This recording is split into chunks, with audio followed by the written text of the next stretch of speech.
হরে কৃষ্ণ। রাধে রাধে বন্ধুরা, আশা করছি সকলে ভালো আছো এবং সুস্থ আছো।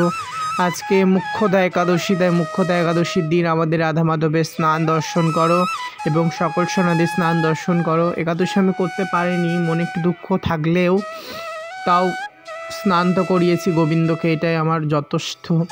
দেখো কিভাবে স্নান করাচ্ছি, গোপাল সোনাদের শৃঙ্গার এবং ভোগ দর্শন লাস্টে আছে। সব কিছু দর্শন করো। যদি ভিডিওটা ভালো লাগে তাহলে লাইক, শেয়ার, কমেন্ট এবং সাবস্ক্রাইব করে পাশে থেকো। রাধে রাধে সকলকে, এবং সকলকে শুভ মুখ্যদা একাদশী প্রীতি ও শুভেচ্ছা সকলে।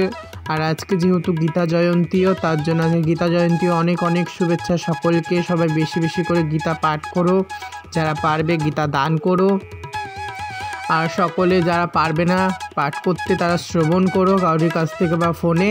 আজকের দিনে অবশ্যই করে গীতা পাঠ করো বা শ্রবণ করো। দেখো আমার সোনাদের স্নান হয়ে গেল, এবার আমার গোপাল সোনা চলে এসেছে। আমার মোহন স্নান করছে, আর যেহেতু গরম ঠান্ডা পড়েছে খুব, তাই জন্য গরম জল দিয়ে স্নান হচ্ছে, সেটা দেখাতে ভুলে গেছি। এবার শৃঙ্গার দর্শন করো।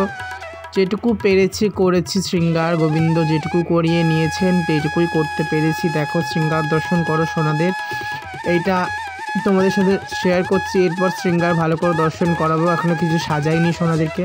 আর মিঠাই স্নান যেহেতু আমি দেখাইনি, আর কবে থেকে আর দেখাই না, তার জন্য আর দেখাইনি। আর রাধা মাধবের গায়ে যেহেতু ওড়না দিয়েছিলাম, তাই রাধা মাধবের স্নানটাই তোমাদের সাথে শেয়ার করেছি। দেখো এখানে অর্চন হয়ে গেছে, সবাইকে আজকে তুলসী দল দিতে হয়, তাই তুলসী দল দিয়ে আজকে অর্চন করেছি সকলের।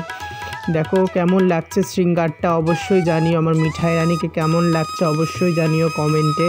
আর সকলে কমেন্টে রাধে রাধে লিখো, রাধে রাধে লিখতে কেউ ভুলো যেও না, রাধে রাধে লিখবে সবাই।